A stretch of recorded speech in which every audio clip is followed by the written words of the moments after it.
के बाद हिला दोगे उसे तो पूरा चीनी गायब हो जाएगा। ये कहने का मतलब है कि जो चीनी आपने क्रिस्टलीन रूप में मिलाने से पहले देखा था, पानी में घुलने के बाद वो खत्म हो गई, यानी उसने अपनी भौतिक अवस्था को चेंज कर दिया। तो वही क्या है, जिसकी भौतिक अवस्था विलय में वर्णित करना है। विलय की अधिकतम मात्रा जो 100 ग्राम विलायक में उपस्थित हो, यानी जितना भी विलय होगा ठीक 100 ग्राम विलायक में उपस्थित होगा। ठीक। हेलो प्यारे बच्चों, कैसे हैं आप सब? उम्मीद करते हैं कि बड़े अच्छे होंगे। मैं अमलेश सर स्वागत करता हूं अपने इस YouTube चैनल पर। बच्चों फाइनली आज विलियन चैप्टर मैं आपके सामने लेके आ ही गया। जैसा कि हमने कहा था कि इसके पहले वीडियो में हम जो होगा विलियन का चैप्टर पढ़ाऊंगा। तो देखिए यहाँ पे, अगर आप क्लास 12th के बच्चे हो तो इस वीडियो को इतना शेयर करिए कि हर बच्चे तक ये पहुंच जाए, हर एक पढ़ने वाला बच्चा आसानी से पढ़ सके और समझ सके। तो चलिए देर ना करते हुए देखते हैं। पहला चैप्टर जो है विलियन है, क्लास 12 का केमिस्ट्री का पहला चैप्टर विलियन है। ठीक, विलियन होता क्या है? तो चलिए सबसे पहले हम आपको बताते हैं कि आप एक गिलास लीजिए और इस गिलास में 2 घटक मिलाइए। एक घटक आपका होगा चीनी और एक घटक आपका होगा पानी। याद रखिएगा, एक घटक चीनी और एक घटक पानी, यहाँ पर टोटल हो गए 2 घटक, और दोनों को ही मिला देने से जो बनता है वही क्या होता है, विलियन। यानी कहने का मतलब 2 घटकों का या 3 घटकों का विलियन मिश्रण ही क्या कहलाता है, विलियन कहलाता है। ठीक। तो एक बात ये भी ध्यान दीजिएगा कि जिन चीनी का हमने उपयोग किया है, ठीक है ना, चीनी को बोला जाता है विलेय, ठीक, और पानी को बोला जाता है विलायक। ठीक है। आप अगर 100 ग्राम पानी ले रहे हो तो 50 ग्राम चीनी डालोगे उसमें, जो घोल बनेगा वही सॉल्यूशन होगा। यानी पानी की मात्रा अधिक थी तो हम कहेंगे विलायक, चीनी की मात्रा कम थी तो हम कहेंगे विलेय। ठीक है, यानी जिसकी मात्रा कम होती है वो विलेय होता है और जिसकी मात्रा अधिक होती है वो विलायक होता है। तो चलिए एक बार डिफिनीशन को देख लिया जाए। क्या कह रहा है, 2 या 2 से अधिक पदार्थों के समांगी मिश्रण को ही विलयन कहते हैं। यानी कह रहा है कि 2 या 2 से अधिक पदार्थों का मिश्रण हो। हमने यहाँ पर 2 घटक का नाम लिया, आप चाहो तो उसमें नेबुआ भी डाल दो, कुछ और भी डाल दो जो उसमें घुल जाए। यानी 2 या 2 से अधिक पदार्थ रहेगा वही घुलेगा, वही क्या कहलाएगा, विलयन कहलाएगा। ठीक। चलिए इसमें एक पॉइंट है, यदि विलयन में 2 घटक हो तो इसे द्विअंगी विलयन कहते हैं। एक बार जरा ध्यान दीजिएगा, इसको अंडरलाइन कर रहा हूँ, एग्जाम में पूछी गई बात है कि द्विअंगी विलयन किसे कहते हैं। तो क्या देखो, जब कोई विलयन बनाया जाता है जिसमें केवल 2 घटकों का यूज किया गया है, जैसे चीनी और पानी सिर्फ 2 ही घटक हुए, तो उसे द्विअंगी कहते हैं। ठीक। अगला पॉइंट क्या कह रहा है, यदि विलयन में 3 घटक हो तो इसे त्रिअंगी। अगर विलयन में 2 से अधिक विलयन अधिक हो, जैसे हम कह रहा हूं कि पानी भी ले लीजिए, चीनी भी ले लीजिए, नींबू भी लीजिए, सब एक में घोल दीजिए और विलयन बना दीजिए, तो यहाँ पर 3 घटकों का यूज किया गया है तो इसे त्रिअंगी कहा जाता है। इसी के जगह पर अगर हम 4 घटकों का यूज करेंगे तो उसे चतुरंगी कहा जाता है। बात समझ में आई? तो आप यहाँ से लिखा करिएगा, याद रखिएगा हमने यहाँ पे जो लिखा है या ना तो आपके लिए कम है ना तो आपके लिए अधिक है, जितना जरूरत है उतना ही हमने लिखा है। अगर आप बोर्ड के लिए तैयारी कर रहे हैं तो आपके लिए यह बहुत पर्याप्त है, आप इतना ही लिखिए पढ़िए। और भी आपको नॉलेज चाहिए तो आप बुक से पढ़िए। ठीक। चलिए आगे देखते हैं, विलेय तथा विलायक। यानी विलेय क्या होता है और विलायक क्या होता है। तो एक बात ध्यान दीजिएगा, आप विलेय और विलायक को मिलाओगे तभी आपका विलयन बनता है। यहाँ पे जो लिखा गया है, हमने कहा था विलेय कम होगा विलायक अधिक होगा, और इन दोनों का जो मिलन से बनेगा समांगी मिश्रण बनेगा। ठीक। आगे एक और पॉइंट देखिए यहाँ पे, विलयन में उपस्थित हुआ घटक जिसकी भौतिक अवस्था विलयन में बदल जाती है विलेय कहलाती है। देखिए ये जो पहली लाइन है, विलेय किसे कहते हैं या विलेय की परिभाषा है। यानी कह रहा है कि विलयन में उपस्थित हुआ घटक जिसकी भौतिक अवस्था विलयन में बदल जाती है। यानी कह रहा है कि भौतिक अवस्था उससे बदलेगी, जाहिर सी बात है। विलेय वही होता है जो कम होता है। जैसे आपने पानी और चीनी लिया, चीनी क्या था, विलेय था, पानी क्या था, विलायक था। चीनी जो होता है क्रिस्टली रूप में होता है, पता है आपको। आप चीनी को पानी में डालोगे, थोड़ी देर के बाद हिला दोगे उसे, तो पूरा चीनी गायब हो जाएगा। यानी कहने का मतलब ही कि जो चीनी आपने क्रिस्टली रूप में मिलाने से पहले देखा था, पानी में घुलने के बाद वो खत्म हो गई, यानी उसने अपनी भौतिक अवस्था को चेंज कर दिया। तो वही क्या है कि जिसकी भौतिक अवस्था विलयन में बदल जाती है वही विलय कहलाती है। और विलय और विलायक क्या होती है, देखिए, तो विलयन में उपस्थित हुआ घटक जिसकी भौतिक अवस्था विलयन के समान रहती है विलायक कहलाती है। यानी कह रहा है कि जिसकी भौतिक अवस्था नहीं बदलती, विलयन के समान ही रहेगी। जैसे अपने पानी और चीनी लिया है, तो चीनी तो डाले हैं पानी में, खत्म हो गया है, लेकिन पहले मिलाने से पहले पानी ही था, उसमें घुलने के बाद ही अलग बात है, उसकी थोड़ा सांद्रता पर इफेक्ट पड़ा है, लेकिन वह लिक्विड ही रहेगा, पानी की तरह ही रहेगा, इसीलिए उसकी अवस्था नहीं चेंज हुई है, इसीलिए इसे हम क्या कह दिए, विलायक कहे हैं। ठीक, यानी विलायक की जो होती है भौतिक अवस्था पूरी तरीके से नहीं बदलती। आगे, सामान्यतः विलयन में विलय कम तथा विलायक अधिक होता है। ये बात याद रखिएगा कि विलयन में विलय कम और विलायक अधिक होता है। ठीक, अब देखिए विलयन के प्रकार, यानी विलयन की मात्रा के आधार पर हम विलयन को अलग अलग भागों में डिवाइड करेंगे। किसमें, विलयन के प्रकार पढ़ रहे हैं, विलयन की मात्रा के आधार पर है। ठीक है, तो विलयन की मात्रा के आधार पर विलयन 3 प्रकार का होता है। एक असंतृप्त हाइड्रो विलयन, और दूसरा संतृप्त विलयन, तीसरा जो है आपका अति संतृप्त विलयन। चलिए इन सबको देख लेते हैं, ये होता क्या है। ठीक, एक बार जरा ध्यान दीजिएगा, ये तीनों के तीनों बड़ा ही इंपॉर्टेंट है, 1 या 2 नंबर में पूछता रहता है हमेशा, इसीलिए आप इसे जरूर नोट करिएगा। चलिए एक बार जल्दी से स्क्रीनशॉट लीजिए और अपने फेयर कॉपी पे इसे लिखिए। ठीक, चलिए अगला चीज देखते हैं क्या है। असंतृप्त को डिफाइन किया यहाँ पर, क्या कह रहा है, असंतृप्त किसे कहते हैं। लिखा है कि ऐसा विलयन जिसमें निश्चित ताप पर विलय की और अधिक मात्रा को घोला जा सके, इस प्रकार के विलयन को असंतृप्त विलयन कहते हैं। बड़ा ही आसान है। असंतृप्त विलयन कह रहा है कि भाई ताप तो निश्चित होना चाहिए, और ताप निश्चित होने के बाद जो उसमें विलयन था, यानी पहले से विलय और विलायक उसमें घोला गया था, तो जो विलयन बना हुआ था उसमें हम और क्या मिला दे, विलय मिला दे, और वो घुल भी जाए, तो वही क्या कहलाएगा, विलय असंतृप्त विलयन कहलाएगा। ठीक, दूसरी बात, संतृप्त विलयन किसे कहते हैं, तो कह रहा है कि निश्चित ताप पर विलय की अधिकतम मात्रा जो 100 ग्राम विलायक में उपस्थित हो, इसे संतृप्त विलयन कहते हैं। यानी लिखा क्या है, आपका जो विलायक होगा वह 100 ग्राम होगा, और क्या कह रहा है, जरा एक बार और पढ़िए, निश्चित ताप पर, इसमें भी ताप को क्या करना है, निश्चित करना है। विलय की अधिकतम मात्रा जो 100 ग्राम विलायक में उपस्थित हो, यानी जितना भी विलय होगा, ठीक, 100 ग्राम विलायक में उपस्थित होगा। ठीक, तो इसे ही क्या कहेंगे, हम संतृप्त विलयन कहेंगे। याद रखिएगा यहाँ पर केवल 100 ग्राम विलायक में, ठीक है, जितना भी आपका विलय मौजूद था वही क्या कहलाएगा, संतृप्त विलयन कहलाएगा। आगे देखिए, अति संतृप्त विलयन किसे कहते हैं, तो यदि 100 ग्राम विलायक में विलय की अधिकतम मात्रा से और अधिक मात्रा उपस्थित हो, तो ऐसे विलयन को अति संतृप्त विलयन कहते हैं। एक बार ध्यान दीजिए, फिर यहाँ पर कह रहा है कि आपका जो विलायक होगा 100 ग्राम ही होगा, यानी पानी की जो मात्रा 100 ग्राम हो गई, लेकिन उसमें जो घुला हुआ विलय था, जो चीनी था, ऊपर से उससे भी अधिक डाले और भी मात्रा डाले हम, ठीक, तो वह भी क्या हो, आसानी से उसमें घुल जाए, वही क्या कहलाएगा, अति संतृप्त विलयन कहलाएगा। तो ये था विलयन की मात्रा के आधार पर हमने इसे अलग किया था। अब जरा एक बार ध्यान दीजिए, यहाँ पर हमें विलायक की भौतिक अवस्था के आधार पर इसे क्या करना पड़ेगा, डिवाइड करना पड़ेगा।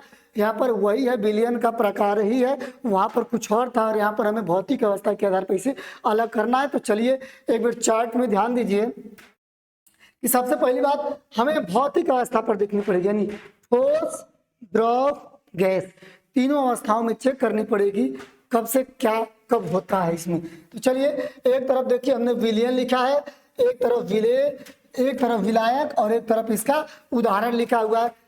ठीक, यानी विलयन का जो प्रकार होगा सबसे पहले कौन सा होगा, गैसीय विलयन होगा। यानी हमारा जो विलयन होगा गैसीय विलयन होगा।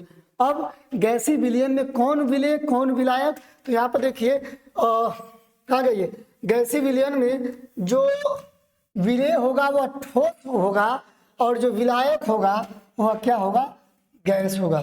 ठीक है, आपने जो गैसीय विलयन लिया था ध्यान दीजिएगा, चाहे ठोस हो चाहे द्रव हो चाहे गैस हो, उसमें हम तीनों अवस्थाओं को बारी से देखेंगे। जैसे इसमें गैसीय विलयन लिए हैं तो इसमें ठोस का इफेक्ट भी देखेंगे, द्रव का भी देखेंगे और गैस का, तीनों को हम बारी बारी से चेक करेंगे। तो इस एक हमारे पास क्या है, देखिए यहाँ पर एक हमारे पास गैस का विलयन है इसमें। ठीक, गैस का क्या है, विलयन है। तो गैस के विलयन में आपने ठोस का भी यूज किया है और साथ साथ में गैस का भी यूज किया है। ठीक है ना, तो जो ठोस होगा वह क्या होगा, आपका विलय होगा। ठीक, और जो गैस होगा वह क्या होगा, आपका विलायक होगा। ठीक, लेकिन हमने कहा है कि जो विलय होता है कम होता है, तो ये कम होगा और ये ज़्यादा होगा। इसका एक एग्जाम्पल है कपूर। ठीक है ना, कपूर जो होता है वह गैसीय विलयन होता है। ठीक है, ठोस उसमें विलायक क्या होता है, विलय होता है। आप देखोगे ठोस प्रकृति होता है लेकिन जो जलते होते हैं उड़ जाता है वह, यानी वह गैस क्या हो गया, उसका विलायक हो गया। कपूर भी ले सकते हो, धुआं ले सकते हो, यानी ठोस गैस का वह क्या होता है, विलयन होता है। देखिए किसका, ठोस गैस का विलयन, तो ठोस गैस का विलयन लिख दिए। आप भी अपने फेयर कॉपी में ऐसे लिखेगा। दूसरी बताइए द्रव। अब हमें क्या करना है, विलय को लेना है द्रव, हमें बदलना पड़ेगा, विलय हमेशा बदलना पड़ेगा। याद रखेगा विलायक नहीं बदलना है आपको, विलायक जो अवस्था यहाँ पर लिए हो, गैसीय विलयन लिए हो ना, तो हमेशा आपका विलायक वही होना चाहिए, केवल बदलते रहना है आपको, क्या, विलय बदलना है। ठीक, तो दूसरा चलिए देखिए क्या कह रहा है यहाँ पे, हम विलय लेंगे द्रव और हमारा विलय रहेगा गैस। ठीक, तो इसका एक एग्जांपल यहाँ पर क्लोरोफॉर्म का वायु में मिश्रण। आपको पता है कि क्लोरोफॉर्म हमेशा वायु में क्या होती है, घुल जाती है। ठीक, और तो ये जो होता है विलय हो गया आपका क्या, आपका द्रव हो गया, और विलायक जो हो गया गैस हो गया। ये किस प्रकार का है, ये भी एक गैसीय विलयन है, क्योंकि इसमें गैस और द्रव, यहाँ पे ध्यान दीजिएगा, आपका विलय जो क्या होगा, द्रव होगा, लिक्विड ही होता है ये, है ना। क्लोरोफॉर्म का किसमें, हवा में बोल सकते हो या वायु में क्या होता है, मिश्रण होता है। ठीक है ना, तो ये किसका होगा, द्रव का गैस में मिश्रण, यानी द्रव गैस का विलयन है, इसे द्रव गैस का विलयन लिखेंगे। तीसरा देखिए ठोस का हो गया, द्रव का हो गया, अब क्या बचा है, गैस का बचा हुआ है। तो गैस का मिश्रण, ऐसा क्या है जो गैस का मिश्रण होगा और वह गैसीय विलयन बनाएगा। हमें विलय भी गैस लेना है, विलायक भी गैस लेना है। यहाँ पे ध्यान दीजिएगा, जैसे वायु O2 N2 का मिश्रण, ये सब आपस में मिले होते हैं, ऑक्सीजन भी मिले होते हैं, नाइट्रोजन भी मिले होते हैं। ठीक है ना, ये सब गैसें ही होती है जो आपस में मिली होती है, तो कह सकते हो गैस का विलयन। देखिए यहाँ पर गैस का विलयन लिखा गया है। उम्मीद करता हूँ कि आपको ये समझ में आया होगा। यदि नहीं समझ में आया तो एक बार वीडियो को पीछे करके और ध्यान से देखिए। चलिए स्क्रीनशॉट लीजिए और इसे भी नोट करिए। चलिए अभी तो केवल गैसीय विलयन लिखे हैं, अभी आपका 2 स्टेट बचा हुआ है, ठोस और द्रव। चलिए देखिए आप देखिए दूसरा जो है द्रव विलयन, यानी विलयन का प्रकार जो होगा क्या होगा, द्रवी विलयन होगा, यानी लिक्विड टाइप का क्या होगा इसमें विलयन होगा। इससे पहले क्या था, गैस टाइप का विलयन था। इसमें हमारा जो विलायक रहेगा, देखिए जो यहाँ पर रहता है ना, सारा वही आपका विलायक ही रहेगा। अगर द्रव विलयन लिए हैं तो विलायक आपका सारा द्रव रहेगा, क्योंकि इसी फॉर्म में ये हमेशा मिलेगा। और विलय क्या होगा, तीनों अवस्थाएं दिखानी पड़ेगी, ठोस द्रव गैस। ठीक, तो देखिए अगर हमें बात किया जाए कि द्रव विलयन में यदि ठोस और द्रव का विलयन हो तो इसका किसका उदाहरण हो सकता है, शर्करा का जलीय विलयन। पानी का चीनी का पानी में घुलना क्या है, ये ठोस द्रव का विलयन है। ठोस जो होता है चीनी होता है और द्रव जो होता है क्या होता है, ये विलायक जो होता है ये पानी होता है। ठीक, और भी एक है नमक का जलीय में विलयन। आप नमक को भी चाहोगे तो पानी में घुल लोगे, नमक क्या है, विलय है, और पानी जो है विलायक है। ठीक, देखिए ये ठोस द्रव विलयन हो गया ये। ठीक, दूसरी बात आइए, द्रव द्रव का जरा मिश्रण देख लिया जाए, द्रव द्रव का विलयन क्या होता है। यहाँ पर देखिए इसका उदाहरण है जल प्लस एल्कोहल। आप देखे होंगे कि लोग हमारे यहाँ पानी में दारू को मिला के पीते हैं। पानी भी क्या है, विलायक है, और पानी भी विलायक है। और यहाँ पर जो आप कहोगे लेकिन दारू तो उसमें घुल रहा है, दारू को घोल के पी रहे हो, तो यहाँ पर वह क्या होगा, विलायक विलय का काम करेगा। तो यहाँ पर देखिए जल और एल्कोहल का या फिर बेंजीन प्लस टॉलुइन का आपस में मिश्रण होता है, इनका विलयन बनता है, तो ये हो जाएगा द्रव द्रव का विलयन। तो द्रव द्रव का विलयन। आखिरी देखते हैं गैस और द्रव का, यानी गैस और द्रव आपस में मिलकर विलयन बनाते हैं। इसका एग्जाम्पल है वायु में घुली ऑक्सीजन, यानी वायु में कह रहा हूँ जल में घुली, क्योंकि यहाँ पर ध्यान दीजिएगा आपका विलायक क्या है, जल है, तो जल में क्या घुलना है, गैस। तो जल में घुली अमोनिया भी बोल सकते हो, या जल में घुली ऑक्सीजन, क्योंकि हवा जो बहता है, जो पानी होता है उसमें ऑक्सीजन घुल सकता है। अंतर सिर्फ इतना है कि कम होता है, क्योंकि जल में रहने वाले जीव का ऑक्सीजन दर थोड़ा क्या होता है, कम होता है, कम मिलता है, और हम लोग को ज़्यादा मिलता है ऑक्सीजन, ठीक, लेकिन घुलता जरूर है, ठीक है ना। देखिए सोडा वाटर, सोडा भी क्या होता है, पानी में घुल जाता है, इससे सोडा वाटर बनता है। तो गैस और द्रव का विलयन है, ठीक। तो आप इसे भी क्या करिएगा, आप इसे भी नोट कीजिएगा। चलिए स्क्रीनशॉट जरा लीजिए, इसका स्क्रीनशॉट लेके कॉपी पर नोट करिएगा। चलिए 2 हो गया, बचा केवल एक लास्ट ठोस विलयन, ठीक। द्रव हो गया, गैस हो गया, बचा क्या आपका ठोस विलयन, ठीक।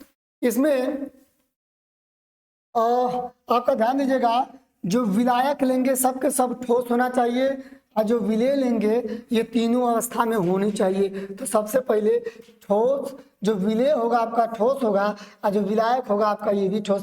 तो ठोस का और ठोस विलयन उदाहरण जरा एक बार देखते हैं क्या कह रहा है।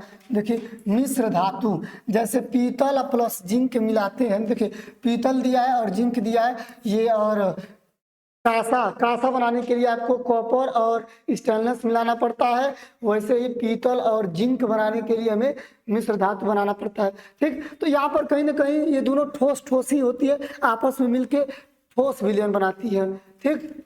तो ये जो हो गया ठोस का विलयन हो गया, याद रखिएगा।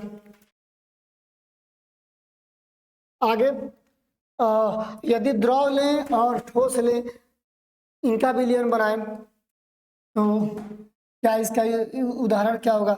तो सोडियम अमलगम में देखेंगे तो सोडियम और HG मतलब मरकरी जब मिलाएंगे तो बनेगा आपका सोडियम अमलगम, और जिंक के साथ HG मिलाएंगे तो जिंक अमलगम।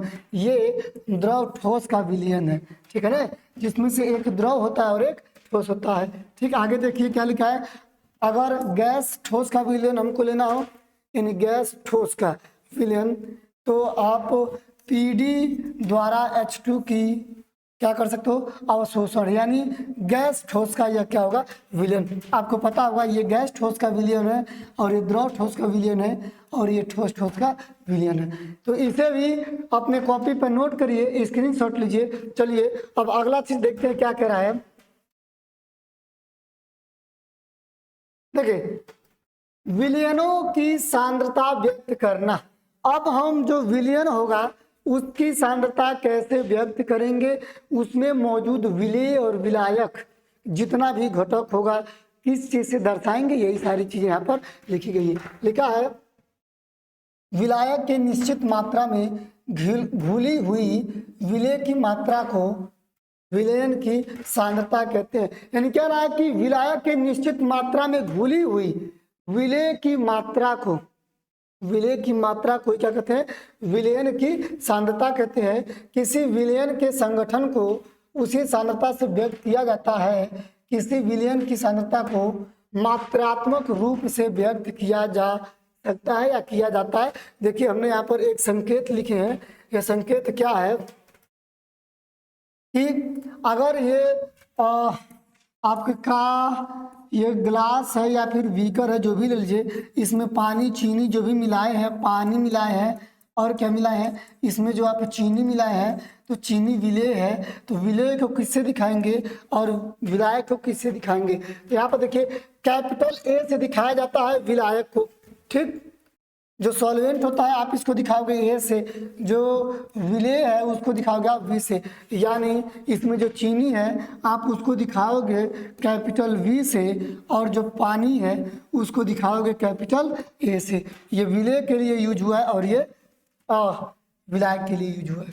ठीक, बाकी अगर टोटल विलयन का द्रव्यमान की बात करना हो, हमें विलयन की द्रव्यमान की बात करना हो, तो उसे हम कैपिटल डब्ल्यू से दिखाएंगे, लेकिन किस में होना चाहिए, ये भी ग्राम में होना चाहिए। देखिए यहाँ पर लिखा गया है। बाकी एन क्या है, तो एन मोलों की संख्या होता है। ठीक, यानी यहाँ पर देखिए क्या है, मोल है, ठीक है ना। कैपिटल एम की अगर बात आएगी तो ये हो जाएगा अणुभार, यानी आपने किस चीज का यूज किया है। जो आपका विलयन है, जल है, चीनी है, तो हम जल का अणुभार निकाल लेंगे, तो वही क्या हो जाएगा, कैपिटल एम हो जाएगा। ठीक, आगे आयतन, आयतन यानी तो उसका आयतन कितना होता है, तो आयतन को हम दिखाएंगे वी से। ठीक है, जब भी न्यूमेरिकल का यूज करेंगे, यानी सवाल जब लगाएंगे तो इन सारी चीज़ों को हमें याद रखना पड़ेगा। एक और जरा ध्यान दीजिए, यहाँ पर डब्लू का द्रव्यमान है, एन का मोल है, एम का अणुभार है और वी का आयतन है। तो अगर डब्लू ए इस तरीके से रहता है, डब्लू ए, ठीक, तो देखिए यहाँ पर विलायक का द्रव्यमान केवल और केवल जो विलयन बना हुआ है उसमें केवल विलायक का द्रव्यमान होगा। अगर डब्ल्यू बी करते हो तो केवल और केवल विलेय का द्रव्यमान होगा। ठीक, लेकिन अगर एन ए करते हो तो यहाँ पर एन मोल था तो ए हो गया है, तो क्या हो जाएगा, विलायक के मोलों की संख्या, क्योंकि ए को हम विलायक ही कहते हैं तो इसीलिए विलायक के मोलों की संख्या। अगर बी हो गया है तो बी को विलेय कहा जाता है, तो विलेय की मोलों की संख्या होगा ये। ठीक, एम अणुभार है, लेकिन ए लग गया है तो ए का मतलब क्या है, विलायक है, तो विलायक का अणुभार, और एम भी लग गया है तो विलेय का अणुभार। इसे याद रखिएगा, इसे लिखना पड़ेगा आपको, लिख के क्या 2 बार पढ़ना पड़ेगा, तब ये सारी चीजें आपसे हो पाएंगे, अन्यथा नहीं हो पाएंगे। ठीक, इसे लिखिए। चलिए आगे देखते हैं। एक डिफिनीशन है हमारा, द्रव्यमान प्रतिशत किसे कहते हैं। कई बार एग्जामों में पूछा गया यह प्रश्न है, इसीलिए आप इसे थोड़ा ढंग से देखिएगा, अच्छे तरीके से देखिएगा। ठीक, देखिए आप बस साथ बने रहिए, नंबर दिलाने की हमारी गारंटी है। ठीक, तो द्रव्यमान प्रतिशत किसे कहते हैं, इसको दिखाया जाता है W/W से। ठीक, यहाँ पे जो लिखा गया है, देखिए कहा है कि किसी विलयन का प्रतिशत सांद्रण ग्राम विलयन में उपस्थित विलेय की मात्रा को द्रव्यमान प्रतिशत या प्रतिशतता कहते हैं। इसे W/W से व्यक्त किया जाता है। एक बार जरा फिर देखिए, विलयन की प्रतिशत सांद्रण 100 ग्राम विलयन में उपस्थित, याद रखिएगा आपको 100 ग्राम ही विलयन केवल होना चाहिए, इसमें उपस्थित विलेय की मात्रा के द्रव्यमान को ही क्या कहा जाता है, प्रतिशत या प्रतिशतता कहा जाता है। इसे W/W से दिखाया जाता है। कितना सिंपल डिफिनीशन है, आप इसे नोट करिएगा। देखिए इसका फॉर्मूला क्या कहता है, यदि विलेय का द्रव्यमान, ठीक है ना, विलेय का द्रव्यमान प्रतिशत अगर निकालना रहे, हमें किसकी बात कर रहा है, विलेय का, तो WB करोगे आप, यानी क्या करोगे, WB इंटू आप यहाँ पर 100 करोगे, क्योंकि 100 से तो बोला है, यहाँ पर डिफिनीशन में खुद बता दे रहा है कि 100 ग्राम क्या होना चाहिए, विलयन होना चाहिए, तो 100 ग्राम विलयन हो गया, और निकालना क्या है, WB यानी विलेय का भार, यानी विलेय का द्रव्यमान निकाला है ना, बट्टे क्या करेंगे, WA प्लस WB, टोटल भार निकालेंगे, काम चल जाएगा। क्योंकि जो विलयन होगा उसमें आपका ये जो विलयन है, इसमें WA भी है और WB, विलेय और विलायक दोनों है। तो अगर जब विलेय की बात आएगी तो WB इंटू 100 बट्टे दोनों को करना पड़ेगा, क्योंकि विलयन आपका दोनों है। तो ये चीज़ हो गई। इसे भी चलिए स्क्रीनशॉट लीजिए और नोट कीजिए।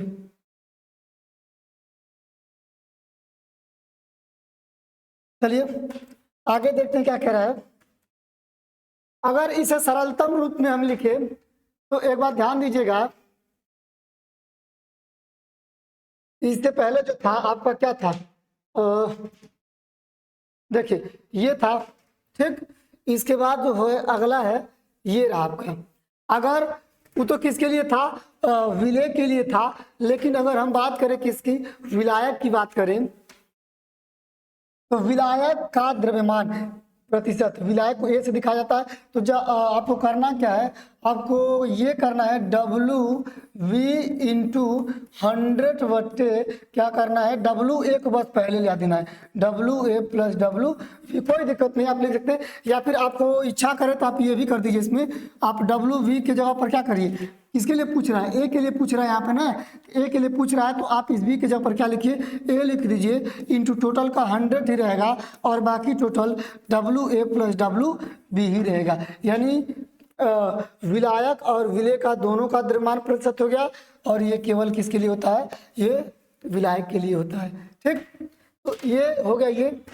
अब चलिए दूसरा डिफिनेशन देख रहे हैं क्या कह रहा है। ये भी अब आप अपने आप में बहुत दम रखता है, क्वेश्चन में पूछा जाता है, ज़्यादा बड़े में तो नहीं पूछेगा, केवल 1 से 2 नंबर में पूछेगा, लेकिन फिर भी आपको याद रखना है और पढ़ना है। देखिए क्या कह रहा है, मोलरता, मोलरता को दिखाया जाता है कैपिटल M से। क्या कह रहा है,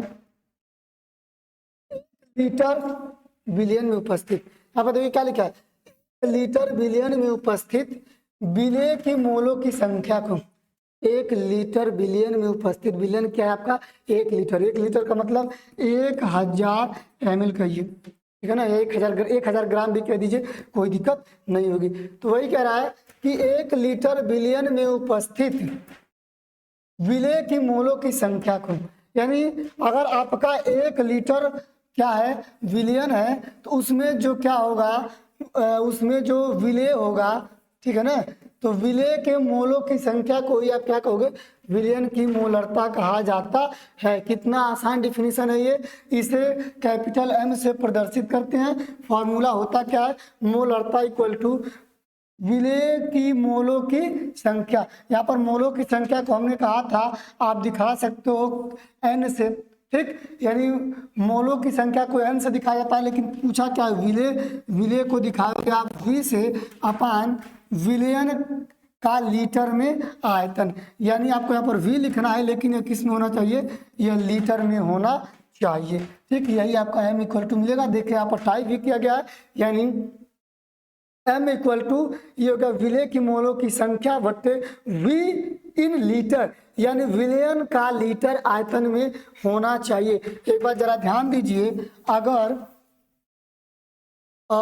यहाँ पर NV है, ठीक है, ये M इक्वल टू निकाल रहे हो, तो M इक्वल टू आप ध्यान दीजिएगा, N बराबर क्या होता है, N बराबर होता है W/M, लेकिन किस रूप में है, विलेय के रूप में है।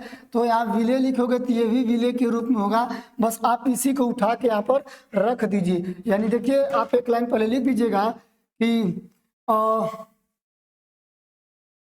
क्या इसी के जगह पर रखना है, केवल WV अपान MB अपन ये क्या लिखा है, V इन लीटर, क्या लिखा है, V इन, ये देखिए लीटर आपका लिखा हुआ है। ठीक, करना कुछ नहीं है, बस यहाँ पर N इक्वल टू, यानी N इक्वल टू होता है W/M, लेकिन यहाँ पर विलेय के फॉर्म में पूछा है तो विलेय हमें लगाना पड़ेगा। यही अगर विलायक के रूप में पूछता है तो हम W/M ही करते, बस यहाँ A लगा देते, विलायक के रूप में हो जाता। ये बनेगा आपका फाइनल। यहाँ पे याद रखिएगा मोलरता का सूत्र यही होता है। ठीक, अभी इसका सरलतम रूप हम देखें तो यहाँ पे ये लीटर में दिया है। ठीक, अगर हम केजी में लिखना चाहें तो कैसे लिख सकते हैं, तो चलिए पहले से स्क्रीनशॉट लीजिए और लिखिए। देखिए सरलतम रूप आपका मिल गया, मिला क्या सरलतम रूप, यानी आपका इससे पहले क्या था, इससे पहले देखिए यही ना था आपका इससे पहले यही था M equal to WB/MB, total क्या पान क्या था, V था। तो किस में था, लीटर में था। अगर क्या बोलते हैं किलोग्राम में चेंज करेंगे तो 1000 से हमें डिवाइड करना पड़ेगा, उसके बाद 1000 को लेके चले जाएंगे ऊपर। देखिए यहाँ पर किया भी है, ठीक है ना, यहाँ पर आपका ये किया भी है WV इंटू 1000 बट्टे MB गुणे V इन लीटर, यानी जो आपका फाइनल मिलेगा सरलतम रूप में यही मिलेगा। ठीक है, ये है। चलिए अब देखते हैं मोललता क्या होता है। ठीक है ना, ये भी आपस में बहुत दम रखता है, याद रखिएगा, बार बार पूछा जाता है। तो लिखा है कि 1 किलोग्राम विलायक में उपस्थित, यह भी बोला है कि 1 किलोग्राम, किसकी बात कर रहा है, विलायक की बात कर रहा है।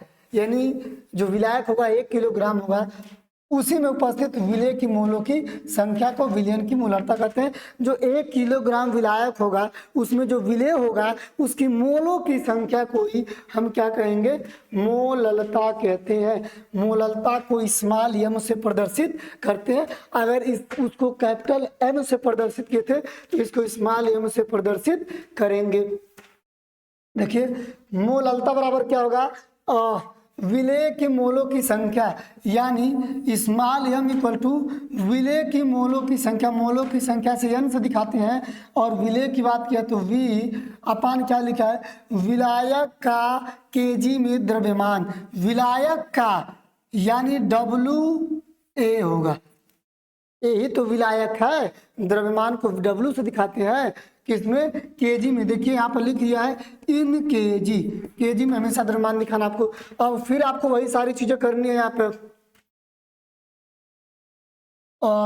आपको क्या करनी है यहाँ पे, आपको पता ही है कि n बराबर W/m होता है, ठीक। तो यहाँ पर किस रूप में लिया है, यहाँ पर लिया गया है v के रूप में, तो v यहाँ भी होगा और v यहाँ भी होगा। आप इसी को रख दीजिए तो मिलेगा m इक्वल टू WV/mb, ठीक। उसके बाद ये क्या होगा, WA इन kg, ठीक। अगर इसे क्या करेंगे हम ग्राम में कन्वर्ट करेंगे तो देखिए यहाँ पर फिर 1000 से क्या करेंगे, भाग देंगे। तो यहाँ पर जो होगा 1000 क्या हो जाएगा, पलट के ऊपर जाएगा, और जब ऊपर जाएगा तो आपका फाइनल क्या होगा, WV इंटू 100 अपान क्या होगा, और ये जो MB दिखाई दे रहा है ये MB इसके नीचे आएगा, और इंटू ये क्या होगा, WA हो जाएगा, ठीक। किसमें होगा, अब हमने कन्वर्ट कर दिया किसमें, ग्राम में, 3 ग्राम हो जाएगा ये, ठीक। तो ये देखिए यही सारी चीज़ें यहाँ पर लिखी गई है, आप इसे क्या करिए, नोट करिए। चलिए स्क्रीनशॉट लीजिए, ठीक। तो ये था मोलरता, ठीक। आगे देखिए क्या कह रहा है, मोल प्रभाज, ये भी अति महत्वपूर्ण चीजें हैं, ठीक। देखिए यहाँ पर जो चीजें बताई जा रही है, जो छोटे छोटे डिफिनीशन है, पहला लेक्चर है चैप्टर का, आप इसे अच्छे से पढ़िए, समझ में आएगा, जरूर आएगा। ना समझ में आता हो तो जरूर कमेंट करिएगा, फिर समझाएंगे। लेकिन अगर आप अच्छे से पढ़ेंगे दिमाग स्थिर करके तो आपको समझ में जरूर आएगा, ठीक। मोल प्रभाज क्या है, या अंश कहते हैं इसे, मोल अंश या फिर मोल प्रभाज। क्या कह रहा है, तो विलयन में किसी घटक का, ध्यान दीजिएगा, विलयन वगैरह, विलयन की बात कर रहा है, तो विलयन में किसी मोल प्रभाज नहीं, विलयन में किसी घटक का मोल प्रभाज उसके मोलों की संख्या तथा कुल मोलों की संख्या का अनुपात होता है, इसे x से प्रदर्शित किया जाता है।